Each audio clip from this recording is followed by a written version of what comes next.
ارشاد بھٹی صاحب، آپ ایک صحافی ہیں، آپ کا کیا ٹیک ہے کل کے خاور مانیکا کے انٹرویو کے اوپر؟ میرا تو ویسے ایمان کے تک یقین ہے کہ دنیا میں اسپرچول کوئی نہیں ہے،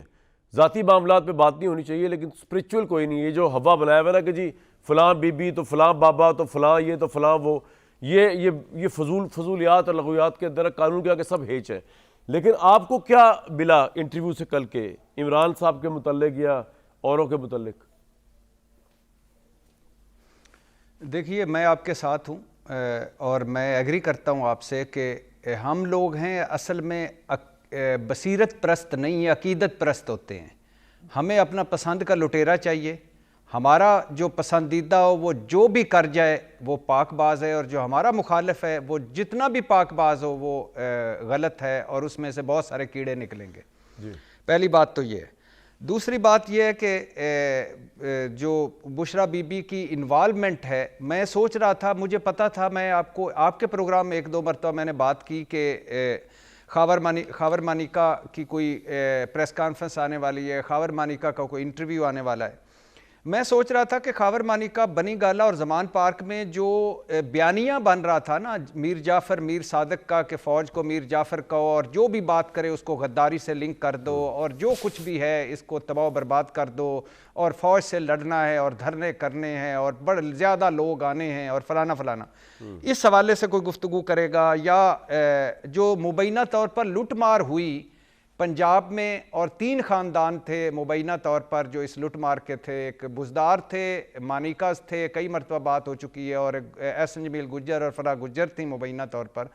اور اس پہ بات کریں گے۔ اور اس پہ مجھے ایک البتہ یہ تھا کہ وہ ضرور بات کریں گے اس پہ کہ جو عدت میں نکاح والی یا 2 نکاحوں والی بات۔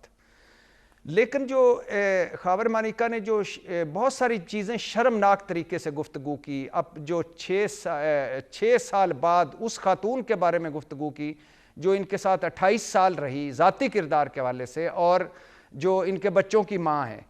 اور یہ اس وقت جب یہ روحانیت چل رہی تھی ان کے بقول، اور یہ معصوم تھا، یہ بھولا تھا، رات کے آخری پیر گھنٹوں گفتگو ہوتی تھی، مرشد پاک ان کے ساتھ ہوتا تھا، اور مرید ٹیلی فون پہ ہوتا تھا، باتیں ملاقاتیں بنی گالا اور ٹیلی فون نمبر، اور یہ معصوم اور یہ بھولا تھا۔ جو کچھ مانیکاز خاندان نے عمران خان کے دور حکومت میں کیا، جو مبینہ لٹ مار، جو مبینہ پروٹوکول، جو مبینہ تقرریاں تبادلے، جو 7 ڈی پی اوز، 6 کمشنر، اور جو یہ مبینہ طور پر ایک شور اول کے طور پر مشہور تھا یہ، اور جو مبینہ طور پر اس کا کسٹم افسر کے طور پر ریکارڈ ہے، یہ معصوم اور بھولا اور سادہ تھا۔ اور دوسرا جو اس کا مجھے اعتراض ہے وہ یہ ہے کہ کل کہہ رہا تھا کہ میں معذرت چاہتا ہوں سارے لوگوں سے، میں کبھی نہیں اس پہ بات کرتا، لیکن یہ میں معذرت لفظ استعمال کر کے کہہ رہا ہوں کہ کل اس کی گفتگو کا لب لباب تھا کہ عمران خان اور بشرا بی بی بد کردار ہے یا ان کا کوئی کردار نہیں ہے، اور جو اس سے پہلے یہ، اور یعنی یہ ان کا کوئی کردار نہیں ہے، یہ عدت کی مدت پوری ہونے سے پہلے نکاح کیا، میرا گھر تباہ کیا، اور سارا کچھ جو مرشد خانے کی آڑ میں ہو رہا تھا۔ اور اس سے پہلے یہی شخص فرما رہا تھا یہ شرمناک طریقے سے کہ میں اللہ کو حاضر ناظر جان کر کہتا ہوں کہ دنیا کی پاک ترین be be Bushra be be ہے، اور عمران خان وہ تو بھلا انسان ہے، اللہ اسے عزت دے، سلامتی دے، صحت دے، اور ہمارا گھر تو مرشد خانہ تھا، عمران خان کا تو ہمارے سے روحانی تعلق تھا، اور ہماری طلاق کی وجہ عمران خان نہیں ہے۔ جب عدت کی مدت پوری ہوئی تب عمران خان نے نکاح کا پیغام بھجوایا۔ اب ایک مانیکا تو جھوٹا ہے، یا کل والا مانیکا جھوٹا ہے، یا چند سال پہلے والا مانیکا جھوٹا ہے، اور جھوٹ